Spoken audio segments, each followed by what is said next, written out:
की बात कह रही है, विपक्ष कह रहा है कि भाई बंगाल और राजस्थान में क्यों नहीं देखते। क्या देखना, हम लोग तो हर एफआईआर को अनिवार्य कर रहे हैं। हम लोग छुपा नहीं रहे अन्य राज्यों की तरह। गुड़ा जी सही बोल रहे थे, आपने बाहर निकाल दिया उनको। गुड़ा जी ने क्या बोला उस दिन, मेरी तो तबीयत खराब थी, मैं थी नहीं, लेकिन जिस प्रकार की बात चल रही है, थानागाजी की बात करी वसुंधरा जी ने। भाजपा कह रही है नहीं सहेगा राजस्थान, बताओ क्या नहीं सहेगा। भाजपा को नहीं सहेगा राजस्थान। आप देख लीजिएगा, ये जो इनकी लड़ाई चल रही है, कितने मुख्यमंत्री बने हुए, हर दिन एक नया मुख्यमंत्री का चेहरा बीजेपी के अंदर अपने आप को प्रोजेक्ट कर देता है। और आज मुझे खुशी हुई कि सैनी छात्रावास में सामूहिक पौधारोपण का कार्यक्रम किया गया। सभी ने मिल के पौधारोपण का कार्यक्रम किया है। आज हमारी सरकार भी पर्यावरण के क्षेत्र में हर क्षेत्र के अंदर नए नवाचार करने का प्रयास कर रही है। महंगाई राहत कैंपों में जनता को जिस प्रकार की राहत दी गई है, हर घर के अंदर कोई न कोई सहूलियत दी गई है, वो अपने आप में एक पूरे देश के अंदर रोल मॉडल बन के राजस्थान निकला है। मैडम 2023 का चुनाव आने वाला है, क्या लग रहा है राजस्थान का मूड, आपको क्या लग रहा है? राजस्थान का मूड कांग्रेस के पक्ष में। आप देखिएगा, दोबारा से हमारी सरकार आएगी, जनता हम लोगों को आशीर्वाद देगी और हम लोगों को आशीर्वाद देगी हमारे काम के पीछे। आज जो केंद्र की सरकार, जब मोदी जी आ रहे थे तब उन्होंने कहा बहुत हुई महंगाई की मार, अब की बार मोदी सरकार। इस नारे के साथ 2014 के अंदर मोदी सरकार आई थी और आज महंगाई का आलम कहाँ पहुँच चुका है। 350 का छोड़ा हुआ गैस सिलेंडर 2014 का आज 1150 का आ गया है।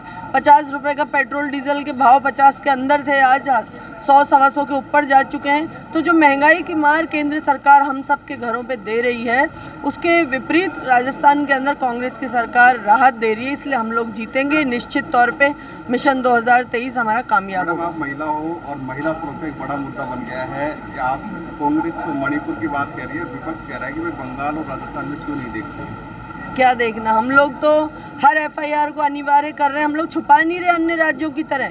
मणिपुर में 3 महीने पहले की घटना अभी 3 दिन पहले दिखाई गई है। राजस्थान के अंदर मुख्यमंत्री जी के जीरो टॉलरेंस के निर्देश पे हर एफआईआर दर्ज होती है, हर केस को दर्ज किया जाता है, उसका इन्वेस्टिगेशन किया जाता है। हम लोगों को इस बात की परवाह नहीं है कि एफआईआर की संख्या ज़्यादा बढ़ेगी तभी अपराधों के ऊपर अंकुश लगेगा। इसलिए जो अन्य राज्य अपनी है उसको छुपाने के लिए कि हमारे कहीं रेट आगे नहीं बढ़ जाए अपराध में, हम एफआईआर दर्ज नहीं कराएं, थानों में इंस्ट्रक्शन रखें कि एफआईआर मत दर्ज कीजिए, ऊपर से ही रफा दफा कर दीजिए। राजस्थान के अंदर ये भावना नहीं। राजस्थान के अंदर हम चाहते हैं हमारे हर थाने के अंदर स्वागत कक्ष है। हम हर व्यक्ति की पीड़ा को समझने के लिए, उनके लिए बैठने के लिए हर व्यवस्था की हुई है और हम चाहते हैं कि हर जो अपराध है उसके ऊपर अंकुश लगे, उसका आइडेंटिफिकेशन हो, उसकी जांच हो और जो अपराधी है उसको सख्त से सख्त सजा मिले। गुड़ा जी सही बोल रहे थे, आपने बाहर निकाल दिया उनको। गुड़ा जी ने क्या बोला उस दिन, मेरी तो तबीयत खराब थी, मैं थी नहीं,